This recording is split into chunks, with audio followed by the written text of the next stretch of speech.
O'g'lar hammaga assalomu alaykum. Anchadan beri o'ylab yurgan startap proyekt chami amalga oshirdim va nihoyat. Bilsanglar, bizni oramizda ko'pchilik rus tili, ingliz tilini bilmaydi va mana shu narsa sifatli ingliz tilidagi kontentni o'rganishga ko'pchilikka to'sqin bo'ladi. Meni o'z o'quvchilarim ham ko'pchilik mana bu videoni ko'ring desam tushunmayman ruscha, inglizchani deydi. Mana shu sababdan o'zimizga o'zbek tarjimon qildim. Bu videolarni o'zi holatida tarjima qiladi va endi videoni o'zimiz tilda ko'rsangiz bo'ladi. Posts a lot less now, but his channel has still gotten 50 million views in the last 30 days, despite having only posted 4 shorts. And that is because he has posted thousands of 3 shorts. milliard marta ko'rilgan minglab shortlarni joylashtirdi. Va bu turdagi kontent YouTube Shorts'dagi eng uzoq muddatli kontent turlaridan biridir. Bu misol uchun YouTube'ni o'rganmoqchi bo'lsangiz yoki bironta videoni Narsani sezmay yurishadi. Qadimgi odam uchun bu aql bovar qilmaydigan ko'rinadi.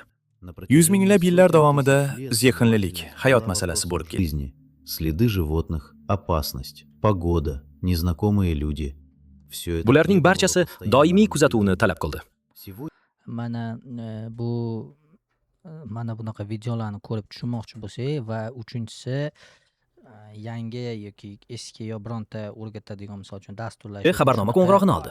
Hatto mana hind olganman, hatto hind Men 2 yoki ham yaxshi tarjima 3 yil bo'shliqni olib, keyin bugun yangi video upload beradi. Keyin bir zumda mening yangi kanal bo'ladi. Agar 1000 odamlar boshqa tomondan mening video xabardor qilinadi. Umumiy mana hind gapirganda ahamiyat bersanglar, oddiy tarjimonga qaraganda ingliz ba'zi so'zlarni tarjima qilmaydi, chunki hindlar aksent bor-ku. Lekin kontekstda tushuna olasiz, nima demoqchiligini tushuna olasiz. Shunday qilib men bugun video yuklayman. Kim biladi, men video yukladim. Ehtimol mening videomning bitta ko'rinishi mendan yaxshiroq emas. Xullas, mana shu proyektning ustida ishlayapman. Xudo xohlasa yaqinda chiqib qoladi va Men shu bilan birga ikkinchi O'zgarishim- proyektni ko'rsatmoqchiman. Hozir alohida Xudo xohlasa ikkinchi proyekt taqdimot qilib beraman.